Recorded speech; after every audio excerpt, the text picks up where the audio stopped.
I'm Jason Klamm, and this is the Comedy on Vinyl podcast. The year is 1962. The album is My Son, the Folk Singer. The artist is, for somehow the first time, Allan Sherman on the podcast. Somehow for the first time, my guest is Phil Barron. Thank you so much for being here. My pleasure. So, let's get it out of the way, if it's okay with you. Sure. All right. You're the voice of Teddy Ruxpin. Which is the reason, in the first place, I mean, you know, I actually have to look up, I asked a few people online, you know, I'm going to be interviewing the voice of Teddy Ruxpin. And I said, besides, why does your voice haunt my dreams still? Do you have any other questions for him? and I mean that in the nicest way possible. You understand this? You understand this? Like, I'm offended. I'm sorry. Good. Yeah. Okay. Well, that's really what I brought you here to do, is just offend you and then leave. But I mean, here's the thing I was talking to you before we started recording. I have a very nice friend named Dan Pasternak who walked me around Amoeba Records a few months ago. And I am flipping through albums. Look at the cover of one. Very crazy cover. I look in the back and I have it produced by Phil Barron. I wonder if that's the same Phil Barron. Had I flipped it around and seen your face quite obviously on the cover and noticed that the other person was Will Ryan, who's also the voice of Grubby, and this is where my brain, because it didn't come up in my research originally. So you mean you found a Willio and Phillio album? I did. Amoeba? At Amoeba. And I did not buy it because I didn't realize at the time what I had in my hands. I'll give you a copy. That would be amazing. Okay. Because I would have brought here to make you sign it, or at least request that you sign it kindly. Why do you think you're the first person to request Allan Sherman after 5 years? What do you think that is? Well, he was a big influence on me. Yeah. Because I write songs. Yeah. I'm a lyricist. Mm-hmm. I write parodies. I'm pretty good at it. Mm-hmm. And I owe everything to two sources. Allan Sherman, number one. Second, Mad Magazine, because they used to do really funny song parodies. But mainly to Allan Sherman. And that album came along when I was a kid, and my mother loved the album. So it was something that I could play and not annoy her with. Okay, yeah. But I just instantly got it. Yeah. You know, I mean, first of all, it was very Jewish. Yeah. But it also crossed over, and the lyrics were just brilliant. Yeah. And what he taught me was that when you write song parodies, you take what you already have, you know, Hava Nagila, right? Sure. Harvey and Sheila, and you don't just make up any words that happen to sort of fit, right. But you do it with integrity, and he did it with extreme integrity. In finding, you know, shine on Harvey Bloom, for instance, right? So it leads your memory of the actual lyrics down a path, and then it just goes off. Yeah. And that's what I love. And that was the thing that struck me, is because I think growing up, the only thing I really knew of Allan Sherman, besides a sampling here and there, was Hello Mudda, Hello Fada. Everybody knows that one. If you know Allan Sherman, you might just, in your mind, that's all he did. Yeah, I've discovered that, actually, because when I tell people I'm doing something with Allan Sherman's songs, they don't know who that is until I say Hello Mudda, Hello. Oh, of course, I know that. Right. And that's not a particularly Jewish song. It's not, no. You know, this album, though, is like every parody is just this insertion of this culture that is mostly foreign to me, much as I might be interested in it because all of my favorite comedians of all time have been Jewish. So, like, I might have just this little bits and pieces of knowledge where I can put the bits together to get the joke. Yeah, exactly. But it's special for you. Right. So I got the stuff, and of course my mother did as well. But Hello Mudda, Hello Fada, as you pointed out, was, you know, when the record label pressured him to do something more mainstream, which of course, you know, paid off big time. Sure. And he was a very mainstream guy as well, you know, with the quiz shows and so forth that he had created. Yeah. And just wonderful music. Like this, just the chorus is so great. It's just so beautifully orchestrated. Yeah. Actually, I didn't even check. I know he wrote the songs, but did he orchestrate them himself? No. Okay. He worked with another writer whose name just escapes me at the moment. Okay. Who was probably the guy who did the arrangements and so forth. Terrific charts, even on the first album. The vocal charts are great. Whoever's playing piano is fabulous. Yeah. And it all works. And in fact, I'll tell you this later too, but I've done 2 evenings of Allan Sherman music now. Wow. And essentially, our music director did a takedown of what was there and he's excellent, but he said, this stuff's so good, I'm not going to change it. It's awesome. Yeah. I love it. So do you remember how old you were when you first heard either this album or Allan Sherman in general? Oh, I was probably 12 or 13. Mm-hmm. Yeah. That's perfect. That's perfect time for anybody. It was. For comedy. Yeah. Am I wrong that I'm seeing you at about that age right there? Yes, that is exactly the age I was. There's a picture of me at my bar mitzvah on the piano here. I love that photo. Yeah. It was actually a televised bar mitzvah. That's amazing. Yeah. The quality of it hinted that, and really. Yeah.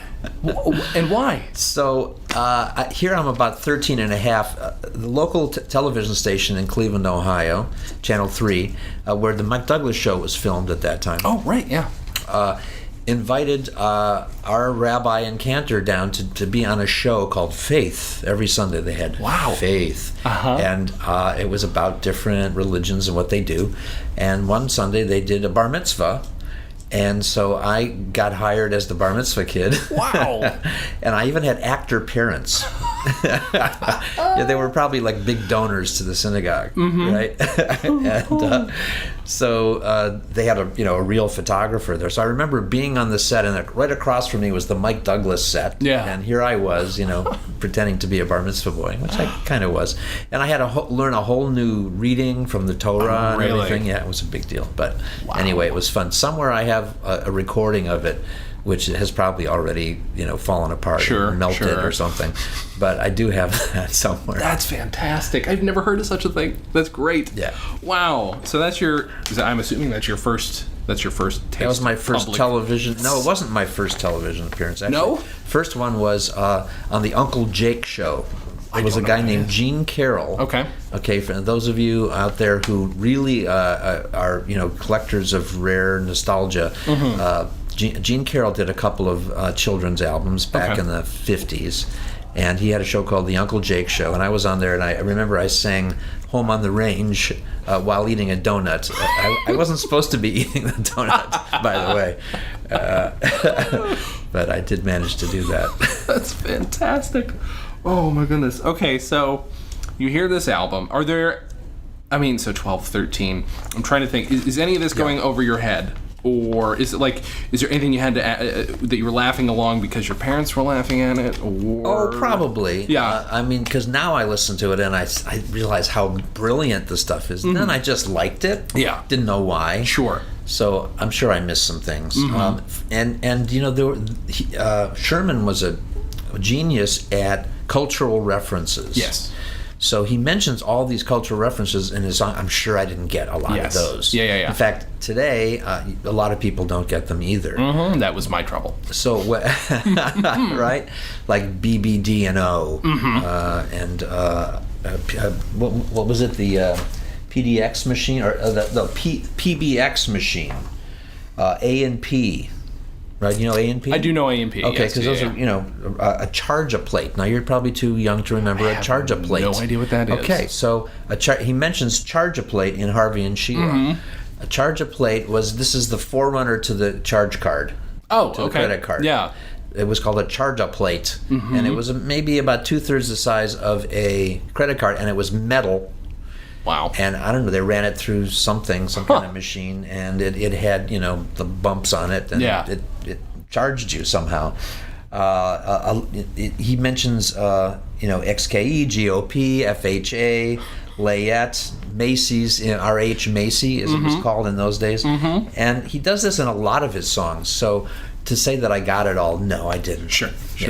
But since I've picked it up, and what I do now when I perform any of his stuff is I have a PowerPoint. Perfect. That my wife put together, and it's pretty funny actually the way she did it, and you see all of these things, and then it's fun to interact with an audience and say, "What's this?" And you show a charge-a-plate, and some older person will recognize it. Same with the old TV shows. That somewhere I might have a reference to those. People like David Susskind are mentioned in his songs, right? Most people wouldn't know that. It happens that I'm old enough to remember. We can, and now we can do one of two things. Sometimes we just do track by track, and I have the track listing printed out here if you just want to look through it. Sure. But then we'll just in general talk about here. There's a track listing for one. Okay, great. Do you have a favorite song off the top of your head, even without on this album? Gosh, well, let's see. I'm trying to remember. I've got your list here. So this doesn't have Streets of Oh, it does have Streets of Miami. Yeah, Streets of Miami is my favorite to perform. And it's just so darn clever. Yeah. As I wandered out on the streets of Miami, I said to myself, this is some fancy town. I called up my partner and said, hello, Sammy. Go pack up your satchel and mosey on down. I got me a bunk in the old Honey Plaza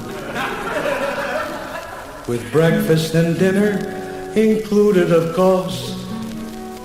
I caught 40 winks on my private piazza.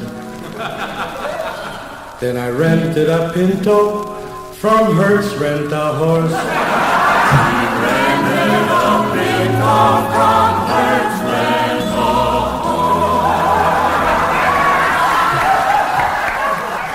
And it's hilarious. It's the juxtaposition of, an old Jewish guy as a cowboy.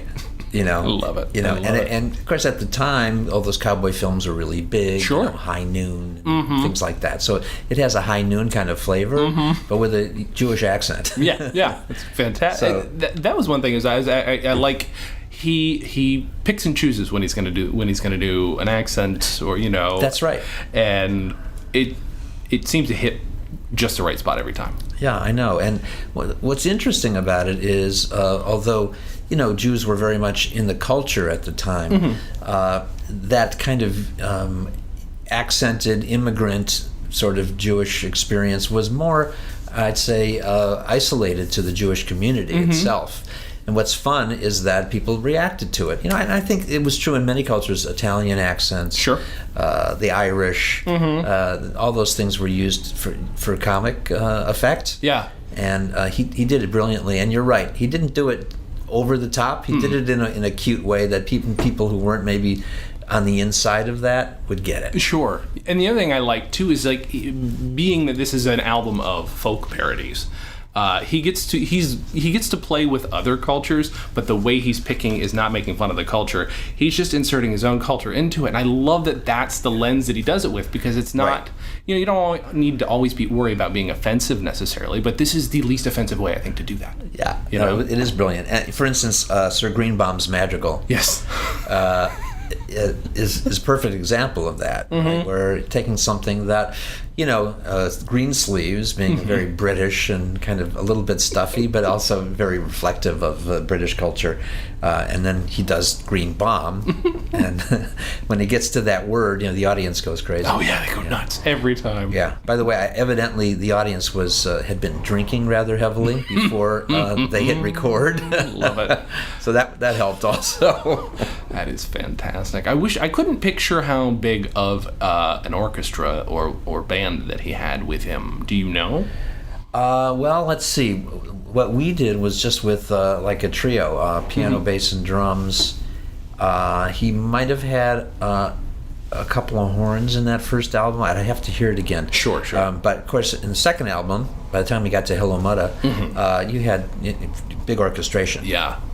So it kind of lent itself to the humor.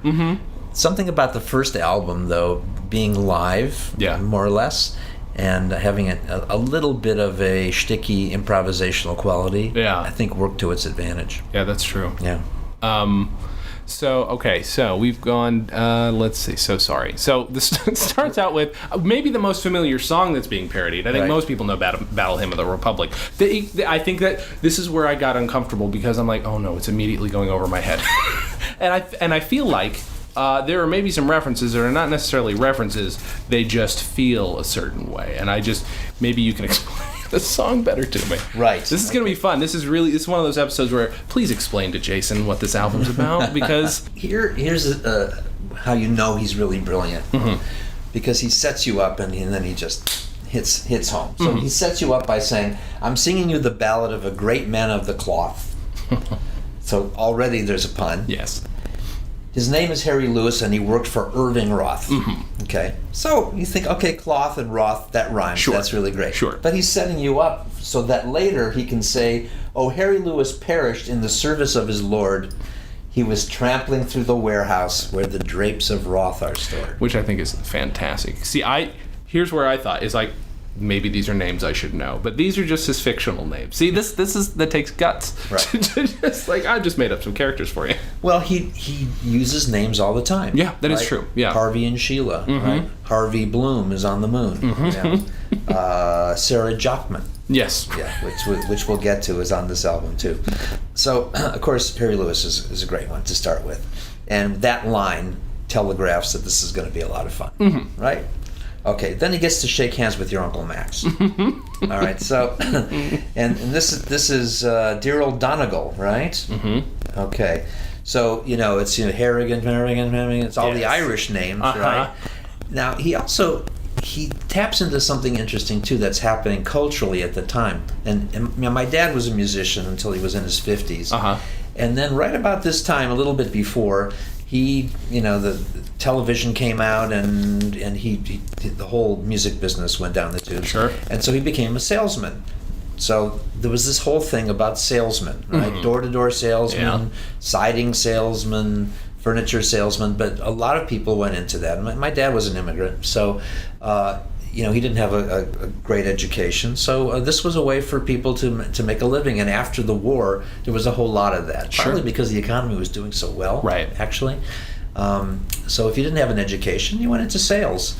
And so the whole thing starts out with talking about his life, and usually songs in those days were more dramatic, right? It's something about cowboy songs or something where someone had an exciting life. But he starts out with, I sell a line of plastics. Okay? If you remember The Graduate, yeah, that's my first thought. Plastics, right? I sell a line of plastics, and I travel on the road, and I have a case of samples, which, believe me, is a load. So he tells a little story, and he sets you up so that you understand who this guy is, right? And then, as everyone can relate to, the traveling salesman coming home after being on the road and schlepping from house to house and place to place, and there's his family waiting to greet him, right? But of course, their names are a little more ethnic, right? So it's really wonderful. And his mother yelling at the beginning, "Hi, here we are," which is perfect. And so his mother. Standing outside and seeing him coming down the street, like my mother would have done that, right? If I had been away for a long time, she'd be outside, waiting for me. And like his mother was, and she says, and she hollers, she doesn't talk, she hollers, right, as he's driving up the street. Here we are! And then, of course, all the funny names. Yeah, and they're fantastic. So that's great. It is in that, like, even in parody, he's still kind of making it a modern folk song, which I love. I mean, I love that that's the idea behind it, It is, but it's also real, and it's kind of working class. 100%. It's immigrant, and it's working class. Yeah. And that's part of what makes it so great. Sure. Yeah, I mean, I think that must have been part of his appeal to quote-unquote mainstream America, meaning, mostly Protestants, would have been, like there's something in there, oh, I get it. Yeah, that's something I can relate to, even if I'm somehow turned off by the names or whatever that I don't understand. Yeah, exactly. Yeah. So then we get to Sir Greenbaum's Madrigal. We talked about that a little bit earlier, but again, it's this juxtaposition of, imagine this Jewish knight, right? And when you said Jewish in those days, you thought of, funny people. Sure. Right? So, here he is, and, he's out looking for a maiden fair, and she turns out to be, Genevieve Schwartz, right? So, that's all you really need there. I think so. But he even on that one takes his time. He's not like he's in no rush to get to the punch on this one. Because the song's a slow one. He's like, fine. That's right. I appreciate that he's not jumping at it. And he gets right into the schlepping aspect of being a knight. Yeah. Right? I mean, because really you've got all this armor on, and you're on a horse, and it's not easy, right? So he goes, all day with the slaying and the slewing and the smiting and the smoting like Robin Hood, It just doesn't really work for him. So. And isn't there a line about, I hope I can quit smoting? Something to that effect. Oh, there's yes, such a give up smoting for good. Yes, there we go. Exactly. That's a solid line. Yeah. So, he gets his puns in there. Oh, yeah. And then we get to My Zelda, which, at the time you had Harry Belafonte. Yeah. Lots of kind of ethnic, folky stuff going on. Theodore Bickel on the Jewish side. But that was like serious folk stuff. Sure. It wasn't silly Jewish stuff. It was serious Jewish stuff, if there is such a thing. And Belafonte represented the kind of... he was really a breakthrough artist at the time. This isn't name dropping, but one night I happened to have dinner with Pat Boone. And Pat Boone was telling me how when he first invited Belafonte on his show, the networks wouldn't allow it. Right. If you can imagine that today. Yeah. And he stood up to them and made it happen because Pat Boone was like at the top of showbiz at that time. And he was the one who made it happen. He's very proud about that. That's gutsy. Yeah. My goodness. And then poor Harry Belafonte, it's like I feel constantly at danger. I mean, he had the same same trouble on the Smothers Brothers show, but that was because he was doing something controversial. It's just crazy. Political. The man just couldn't catch a break, but he didn't. He had standards. Well, he wasn't one to look for breaks. No, very true. Very true. So My Zelda, is clearly a parody of Matilda, which was a big hit at the time. And again, if you have you're imagining this kind of rotund, funny-looking guy with glasses trying to be sexy, and it coming out with a name like Zelda, it's going to be funny. I'm my Zelda. My Zelda, my Zelda, she took the money and ran with the tailor. Once again now, my Zelda, my Zelda, my Zelda, she took the money and ran with the tailor. My Zelda, she found her big romance when I broke the zipper in my pants. My Zelda, she took the money and ran with the tailor. Everybody! My Zelda, my Zelda, my Zelda, she took the money and ran with the tailor. Sing along with Moish now. My Zelda, my Zelda, my Zelda, she took the money and ran with the tailor. And of course, the story of the song, right? Right. She took the money and ran with the tailor, right? My Zelda, she found her big romance when I broke the zipper in my pants. So good. You're just laughing the whole time. Yeah. That brings us to my favorite song, The Streets of Miami. Streets of Miami, yeah. Right. And so, Streets of Miami, again, juxtaposition, right? So here you're juxtaposing, a cowboy situation, a showdown, with a Jewish guy, and it's the story of how he gets there, right? Yeah. So he goes to Miami. Oops, that's not. I want to look at these words here because it'll remind me of stuff. Okay, so he goes to Miami, and it's a fabulous place. He's never been there before, so he calls up his partner. He called up mein Partner. Okay, that's where he gets the little accent in there. And he says, "Hello, Sammy, go pack up a satchel and mosey on down." Okay. So he's throwing in little tidbits of cowboy talk. And so he decides to go to the Roni Plaza because it's a little cheaper than the Fontainebleau, right? Roni Plaza was it's nice. Sure. But it wasn't super crazy expensive. And he rents a horse. So, but here's the rhyme. I caught 40 winks on my private piazza, and I rented a Pinto from Hertz Rent-A-Horse. Yes, that's right. Okay. All right, so his partner flies down.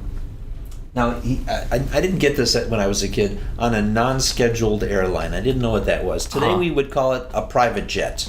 Okay. But it was non-scheduled. You can go when you want to go. Right, okay. So, all right. So a non-scheduled airline, but his partner announces to him that he's not staying at the Roni Plaza. He's staying at the Fontainebleau. You should know. And I'll charge to the firm $60 a day. Oi, $60 a day, right? So those are fighting words, of course. So they wind up fighting a duel. And he, at the stroke of high noon, and I took careful aim with my trusty revolver. The clock on the Fontainebleau struck 12 o'clock. I shot and Sam crumbled just like a piece halva. And that's what they call a bad day at Black Rock. So halva, for those of you who don't know, I just was in a Persian market and they had like a whole row of halva. Really? Yeah. Oh, I love it. It's a sesame pasty thing that I could never stand it. You love? I do love it. My father loved it. Yeah. My father-in-law loved it. I could never It's swallow very it. dry. It's a very dry thing. Really dry. Yeah. And so, anyhow, the punchline here is, if I can get to it here, is pretty funny. So now I can never go back to Miami. The music goes minor here. And New York is so cold that a person could die. I'd be better off dead like my late partner Sammy. 'Cause he's in that big fountain blue in the sky. So very Marty Robbins flavor, right? Yeah. Yeah. It's so good. It is. You know what's so funny is that I knew the source song from a parody, though. I knew the Streets of Laredo, which is what it's parodying, from the Smothers Brothers version of the Streets of Laredo. Oh, is that right? Oh, yeah. funny. It's a very short, like, their bits are just, let's talk a bunch and maybe play for a minute, he does the full song, and actually now I have a better idea what the full song sounds like, which is fun. Yeah, it's awesome. So that's side one. Yeah. Side two, Sarah Jackman. So Sarah Jackman was actually the first big song that got airplay. Okay, all right. Why that one? I don't know. Not my favorite, but it's good. Sure. And that was the one that John Kennedy was known to have hummed in the lobby of some hotel. That the press recorded that he was sitting in the lobby singing Sarah Jackman, which is priceless. That's amazing. Yeah. So, and that one, it's just sweet. A guy works up the nerve to call his girl, to talk to her, and they also enumerate a lot of cultural references in that song too. So in this one, he mentions, for instance, William Morris. He mentions, let's see, Freedom Riders. Yeah. Right. Very culturally relevant at that time. He mentions Vic Tanny. Oh boy, yes, right. Right, Vic Tanny, was the first guy Strongman, who really broke through as the a physical fitness chap, and the Peace Corps, and Lolita. Yeah, which wasn't a movie, I don't think yet. Oh no, what, 62? Right, I don't think so. Yeah. Probably pretty juicy book at that time. So. And he mentions nonconformists, actually. I mean, he does it to rhyme. Yeah. Because he says, how's your sister Norma? She's a nonconformist. Right. So, second tune on side two, Jump Down, Spin Around, Pick a Dress a Garden, and Jump Down, Spin. Oh, yes, right. So these were little snatches of things. You mentioned how the Smothers Brothers would sometimes do song parodies and only do little teeny bits of them. This is one of those where I think he had a bunch of half ideas for things. Right. And thought, okay, I can string these together into something. Smart. So he jumps from one tune to the other and does a lot of funny little stuff with it. And he does the same thing. The second album, there was another one. Oh, really? Called Shticks of One and Two of Another, or something like that.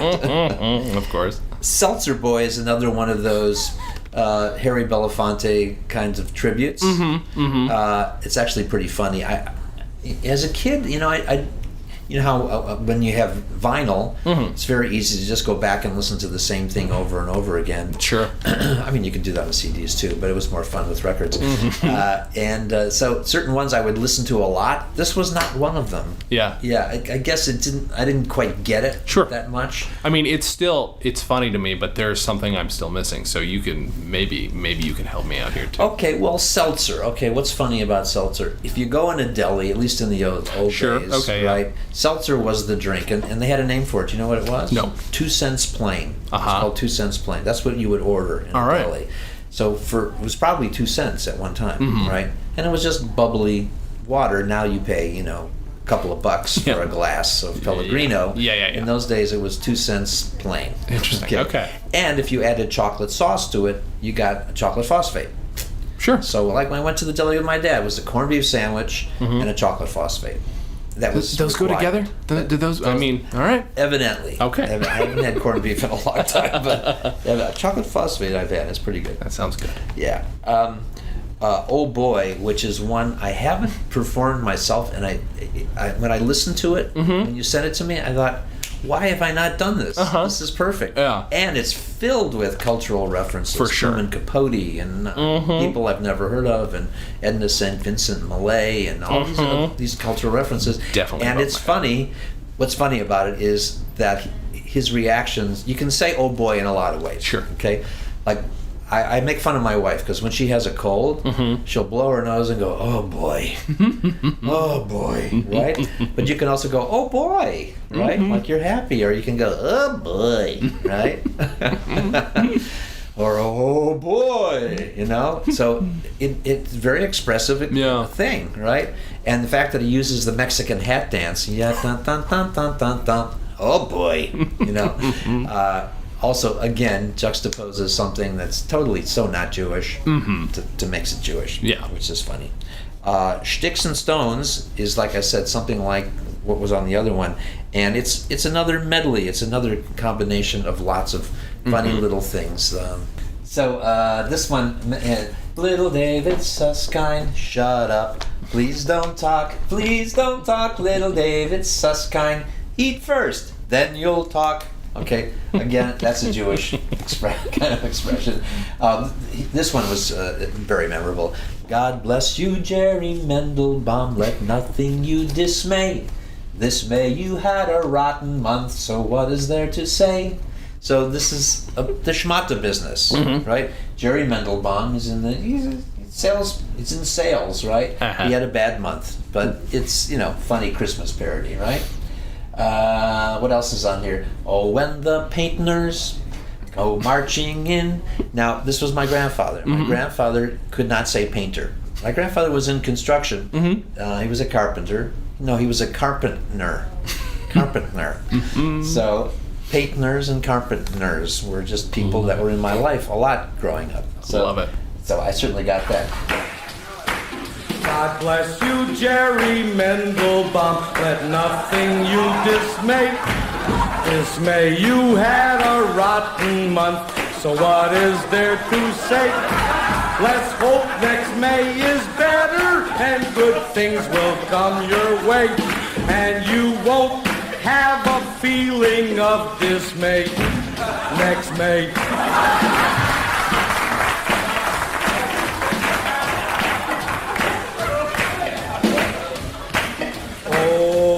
When the painters go marching in, oh, when the painters go marching in, just make sure they put a drop cloth when the painters go marching in.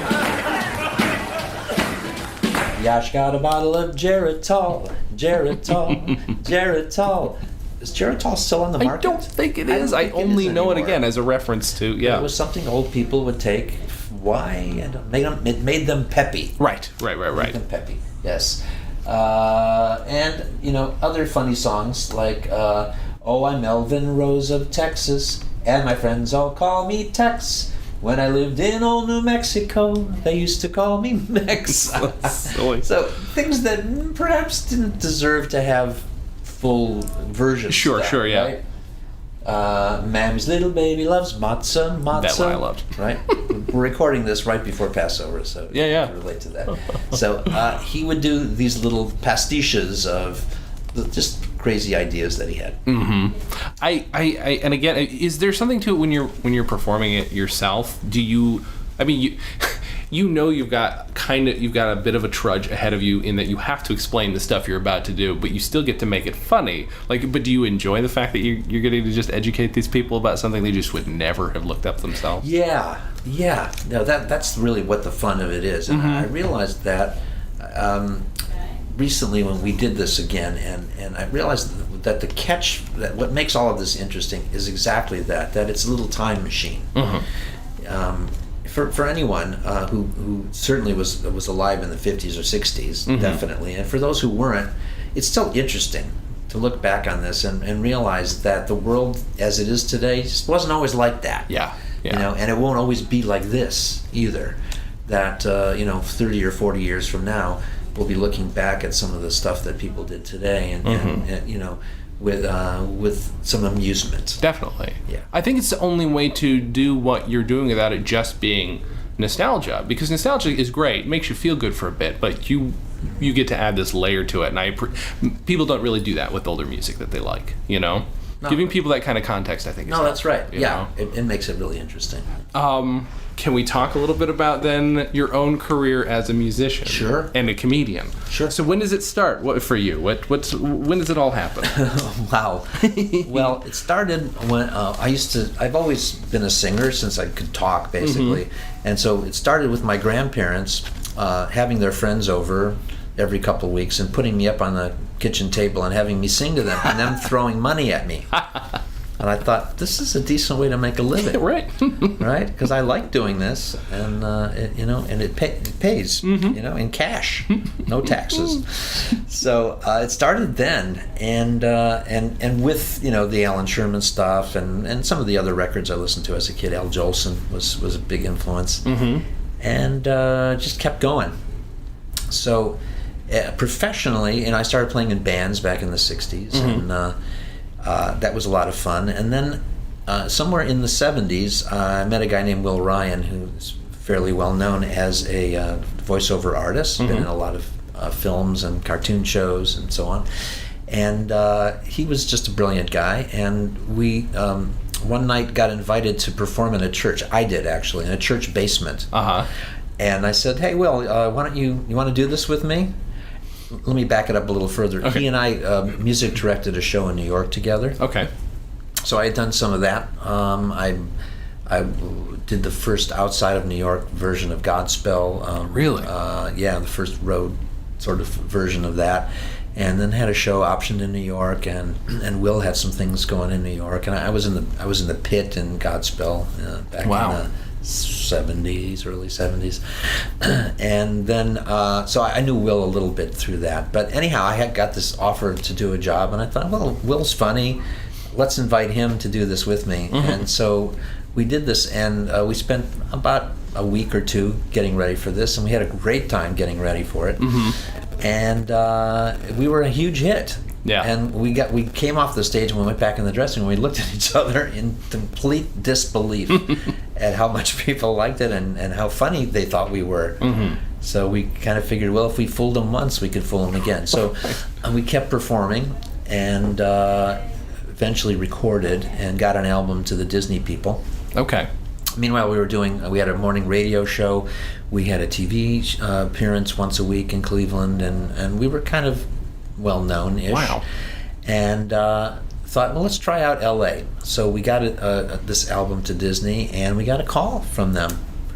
And they said, would you guys be interested in writing some songs for us? So we quickly, within a day, wrote several songs and sent them off to Disney, and got a call from them again saying, hey, we like these, and we like the way you perform them. Would you want to record these with the characters?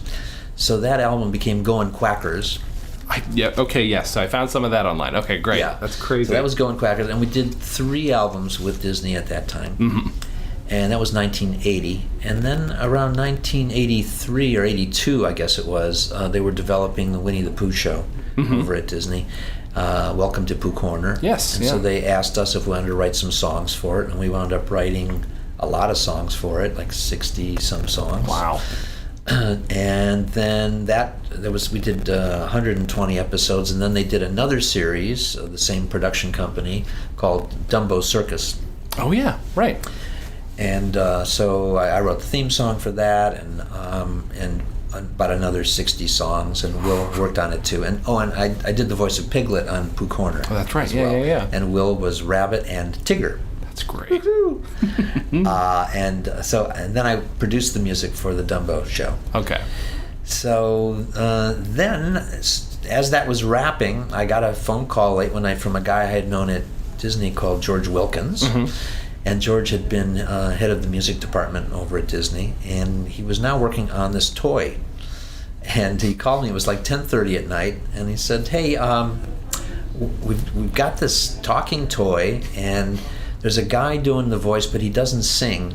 Oh, okay. Could you come by and do some singing for us? I said, sure, when? He said, now.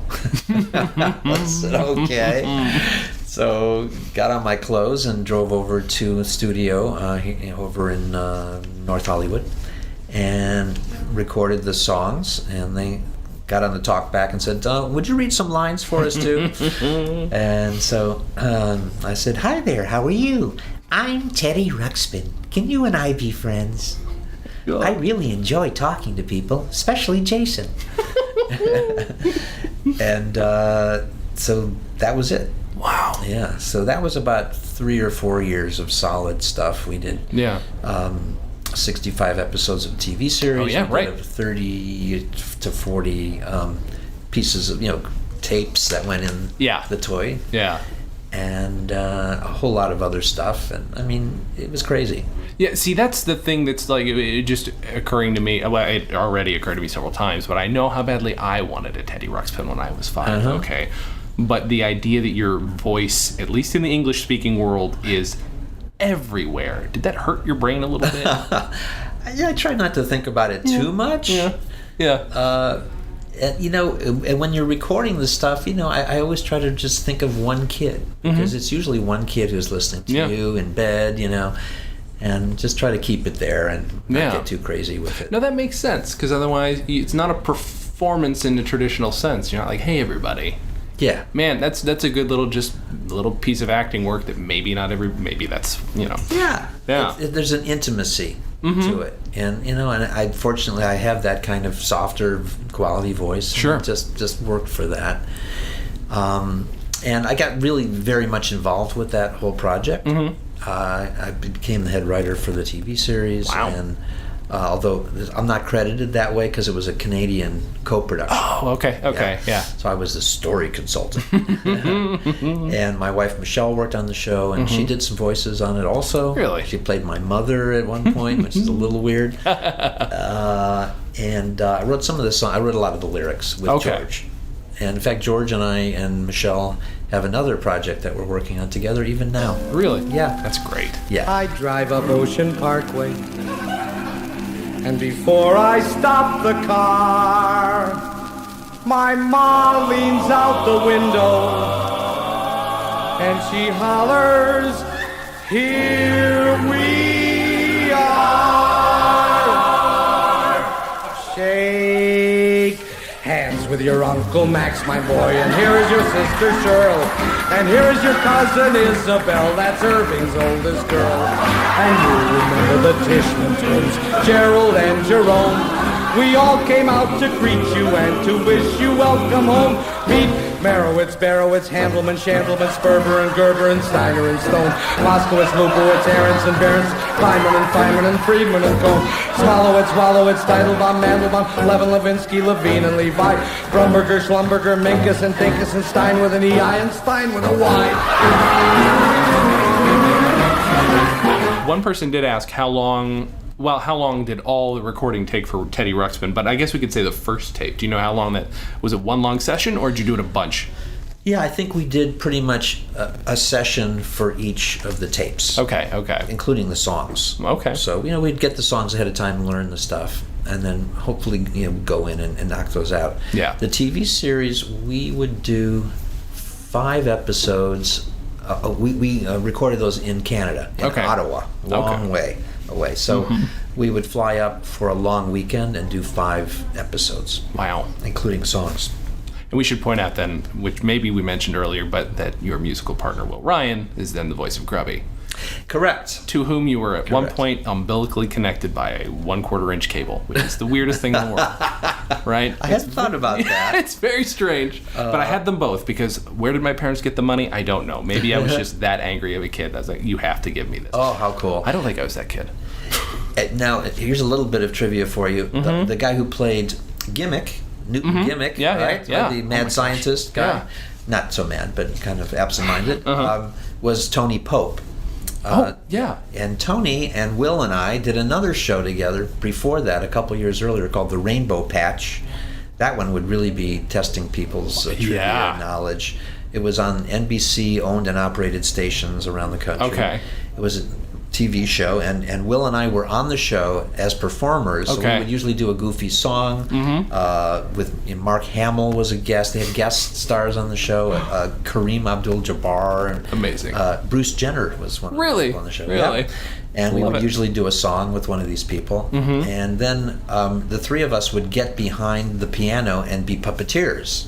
And it was torture. It was just torture because it wasn't set up like the Muppets do everything standing and the sets are up. These sets were on the floor. And the whole thing was really torture. So if you had a pre-recorded song, which we often did, you'd hear the happy characters singing, and we'd be cursing and screaming, down below, and you wouldn't hear us. But anyway, that was fun. So Tony, then we got reunited. Tony was also the voice of Goofy when we did those Disney albums. Okay. And he was also from Cleveland. And then the 3 of us did Teddy Ruxpin as well. That's so that was crazy. a lot of fun. Tony unfortunately passed away a few years ago. Oh, okay. Yeah. Did you and Will as Willio and Phillio? Yeah. Did you do just one album? Was it the one that I found, or did you do others? We did 2 albums. You did 2, okay. However, the second one was never released. Oh. Yeah, unfortunately. Who has it? In those days, you couldn't just do an album, right? Yeah. So the master tape, if we had the master tapes today, we would probably release those. Yeah, but you don't. But we don't. Dang and it. The guy who had them closed up his studio and is, I don't know where. Oh, come on. Yeah. It was a little bit more of a mainstream album. It was less funny stuff because we were trying to sort of break through in top 40 and all that. Yeah. So it had some great stuff on it. Okay, so and actually let's move into because I don't want to keep you too much longer, but you're a Cantor, and for my audience, I have no idea what my demographics are, so maybe you could explain it because I've only recently become familiar with it. Okay, so the funny thing is I'm doing most of the same stuff I did before. So let's back it up. Here's what a Cantor is. A Cantor is a prayer leader of a congregation. And so I'm in a pretty large congregation. There are large and small ones. This one's about 1,500 families. Okay, so that means lots of bar mitzvahs. There are weddings and funerals and people who need visits and all kinds of the stuff that any kind of religious organization has. Sure. What's great about in the Jewish religion, the Cantor gets to do a lot of singing and writing songs, and recording. I'm working on my second album, third actually album since I've been here. Wow. And so you're writing things for the liturgy, but then we also have these madcap Jewish holidays like Purim, for instance, which is like it's kind of like Halloween in a sense. So we just did a whole huge production with Purim, and I wrote bunch of song parodies for it. Really? Yeah. Great. Yeah. And we use Star Wars as our theme. Perfect. Right? So, so I get to, channel Allan Sherman once a year. So we do a lot of fun things. We play some rock and roll. I have a kind of a very up-tempo rock-flavored service once a month. So I'm having a lot of fun here. And and as opposed to playing clubs or other places where people smoke and throw things, people are a little bit more well behaved, but not that much more. Well, the interesting thing about doing it in this way, it's completely different from a performing, a traveling musician. you don't know what purpose you're serving if you're on the road and getting a drink thrown at you. You get very specific, I'm here for a memorial. I'm here for a funeral, you know? Well, yes, you're there for people when things matter. Yeah. And also when you are doing TV or records, you don't really have any direct personal connection. Mm-hmm. And here, it's all about personal connection. Yeah, yeah. And that's so much more meaningful to me. Yeah. This has been so much fun. Thank you so much for doing this. For me, too. I should at least have you say, which I always have people towards the end, why recommend this as a first Allan Sherman album to, dip your toe in? Why would I recommend this? Yeah. Because it's really clever. Mm-hmm. It'll give you a flavor of what life was like at a certain time, mm-hmm. at a certain moment in time. Mm-hmm. And it should inspire you. Allan Sherman himself had a pretty difficult childhood, mm-hmm. And bounced around a lot and was partly raised by his grandparents. Mm-hmm. And he overcame a great deal to break through as an artist. And he kept his humor. Yeah. And that's really what saved him as a kid, mm-hmm. and that's what made us all smile a great deal when he was around. Yeah. That's wonderful. Is there anything, is there any kind of a project, or is there anywhere people can find your current work, or is there anything that you want to promote? A couple of interesting things. One is Teddy Ruxpin's coming out again. Really? Again. With a company called Wicked Cool Toys. Oh, yeah, okay. So don't know what their plan is for mm-hmm. doing it, or when it's coming out, or how they're doing it, mm-hmm. or whether it'll be cool or not. I really, right. I don't know. This is not an advertisement, by the way. You might look for something in a year or two called Little Minute. Okay. And that's a project that I'm doing with George Wilkins, who did all the Teddy Ruxpin music, okay. and my wife, Michelle. Mm-hmm. And John Tartaglia, who's a Tony-winning performer from Avenue Q. Oh, okay. He has a new show called Splash that's going to be on PBS. All right. Coming up. And his partner, Michael Lewis, also a well-known Broadway performer. And the group of us has come up with something that you might like. I'm excited. A couple of years down the line. Oh. So look for that. That's great. And one more thing to mention. Will and I did a film together last year. Mm-hmm. And there's a series called Biffle and Schuster, which is it's a comedy team that you've never heard of from the 1940s, mm-hmm. Even though they're filming them, currently. Okay, I love it. So there are these little black and white two-reelers, mm-hmm. and one of them is called The Bride of Finkelstein. And so Will is half of the comedy team of Biffle and Schuster, and I'm Dr. Finkelstein. So it's something to look for in comedy festivals it's great. Online, etc. And I'll close with a song. Please do. Your friend is what I'd like to be. Your friend, 'cause I like you, Jason, and you like me. See, now you might be the first person to almost make me cry on the show. All right, so, oh my goodness, thank you again very much. My pleasure. And thank you guys for listening. And as always, have a good thing.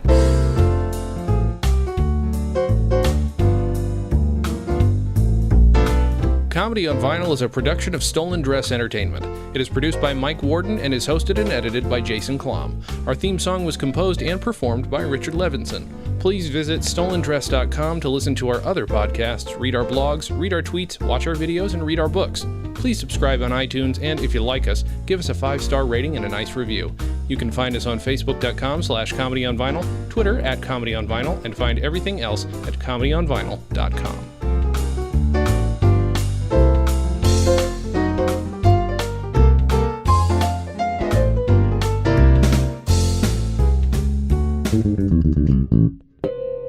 Oh, hi, I'm Jason Klamm. Gaziza, I'm Alan Rickard. Your last name is Rickard? And we are the hosts of Dispatches from Fort Awesome, a news radio podcast.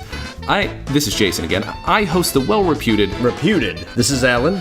reputed Comedy on Vinyl podcast, as well as some others. Allan, though. I've been on some podcasts, also I'm an actor, and have been for nigh on several years. The important part, though, is that while we're close friends, we found a bond when we discovered that we both loved the greatest sitcom of the 90s. Possibly of all time. I won't refute that.